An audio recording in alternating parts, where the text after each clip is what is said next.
लेकिन तभी श्राप देने के बाद एकदम से उनको गुस्सा शांत हुआ और अरे ये मैंने क्या किया, ये मैंने क्या श्राप दे दिया राजा परीक्षित जी को, जो इतने अच्छे राजा हैं, जो पूरे राज्य भार को कितने सुंदर तरीके से चलाते हैं, हम सभी को कितना खुश कितना प्रसन्न रखते हैं। मैंने ये क्या किया, मैंने कितनी बड़ी गलती कर दी, मैंने उनको श्राप दे दिया। अरे मैंने बहुत बड़ी गलती कर दी। तुरंत गौरमुख नामक शिष्य को बुलाया और बुला के बोले कि जाओ भाई, जाकर के यह सारी बात बोल देना और कह देना कि मैं जोश में आ गया था, क्रोध में आ गया था और मुझसे गलती हो गई, मुझसे गलती हो गई, जाकर बोल देना।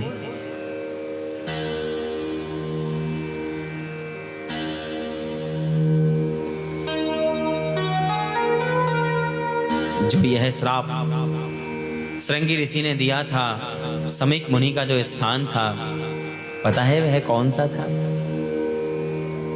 राजा परीक्षित शिकार खेलते खेलते पता है कहां पहुंच गए थे? नेपाल राष्ट्र, नेपाल देश में एक स्थान है चतराधाम। चतराधाम और वह स्थान बहुत ही सुंदर, बहुत ही पवित्र है। वहीं पर श्री श्रृंगी ऋषि ने राजा परीक्षित को श्राप दिया था। गौरमुख नामक शिष्य आए और आकर के परीक्षित जी को यह बात बताई कि श्रृंगी ऋषि ने आपको श्राप दे दिया है, यहाँ से 7वें दिन आपकी तक्षक नाम के सर्प के डसने से मृत्यु हो जाएगी, अकाल मृत्यु हो जाएगी।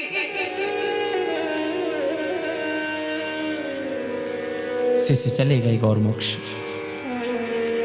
परीक्षित जी एकदम शांत एकांत में बैठ गए। हे प्रभु, हे ईश्वर, ये क्या हुआ? आखिर मुझसे इतनी बड़ी गलती हो कैसे गई कि मैंने एक मुनि का, एक महात्मा का, वह भी उस समय तप कर रहे थे, उनको अपमान कर दिया, उनका अपमान कर दिया है, उनका मैंने अपमान कर दिया है? यह तो मैंने गलत किया, यह मुझे नहीं करना चाहिए था, मैंने बहुत बड़ी गलती की।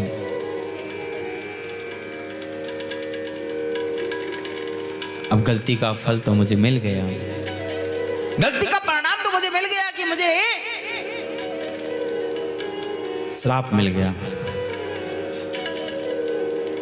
लेकिन क्या यह श्राप है?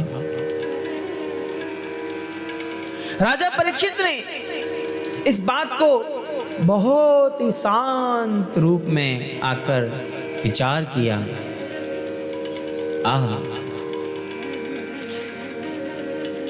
राजा परीक्षित जी के अंदर जो ईश्वरीय कृपा थी, उससे वो दुखी नहीं हुए। उस श्राप को सुनकर के वो खुश हो गए। हाँ, खुश हो गए। क्या बात है? भगवान ने, ईश्वर ने यह लीला की है और मुझे यह कोई श्राप नहीं दिया, मुझे यह वरदान दिया है। मनुष्य के पल भर का पता नहीं होता, पल भर का पता नहीं होता कि अगले पल क्या हो जाएगा, अगले ही पल क्या हो जाएगा, कोई भरोसा नहीं होता। लेकिन मुझको भगवान ने यह वरदान दिया है, मुझ पर भगवान ने यह कृपा की है कि 7 दिन बाद मेरी मृत्यु होगी। उससे पहले मुझे कोई नहीं मार सकता।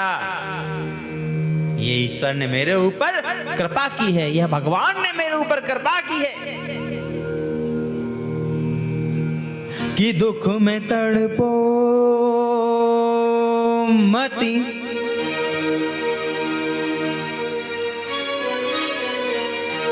दुख में तड़पो मति, सुख में फूलो मति, प्राण जाए मगर नाम भूलो मति।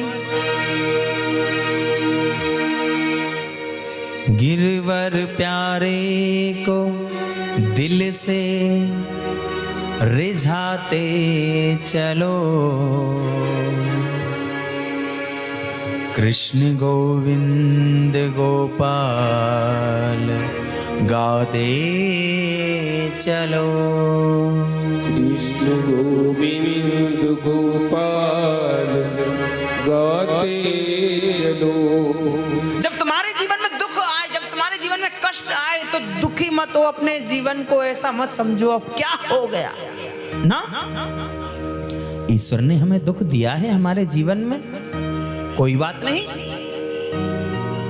यह ईश्वर ने दिया है ना, भगवान ने दिया है ना। और भगवान कभी बुरा नहीं करते, वो भी अपने बच्चे के साथ तो कभी बुरा नहीं करते। आज दुख दिया है, कल सुख देंगे।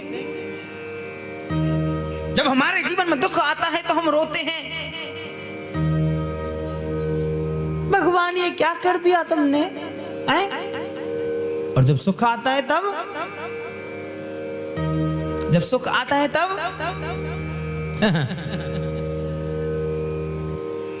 कौन भगवान, कैसा भगवान। मैंने किया, मैंने किया, उसका फल तो मुझे मिला है ना। अगर मैं मेहनत नहीं करता, अगर मैं काम नहीं करता, अगर मैं ये नहीं करता, अगर मैं वो नहीं करता, तो कैसे मिलता है? मैंने किया, और जब दुख आता है तो भगवान ने किया। जब दुख आए ना जीवन में तो रोना मत, भगवान ने, ईश्वर ने हमें दिया है। अरे आखिर भाई जो हमने कर्म किया है उसका फल हम ही तो भोगेंगे, कोई दूसरा थोड़ी आके भोग जाएगा। बताओ, क्या आपके कर्म का फल पड़ोसी भोगेगा? हमें हमारे कर्म का फल तो भोगना पड़ेगा। और आज जो हम अपने कर्मों का फल भोग रहे हैं ना, अच्छा है। अगर हमारा जीवन दुख में व्यतीत हो रहा है, दुखी है, अगर आज हमारा जीवन, अगर हमारे आज के जीवन में दुख चल रहे हैं, तो समझ लो कि हमने जो बुरे कर्म किए थे, हमने जो बुरे कर्म किए थे ना, वो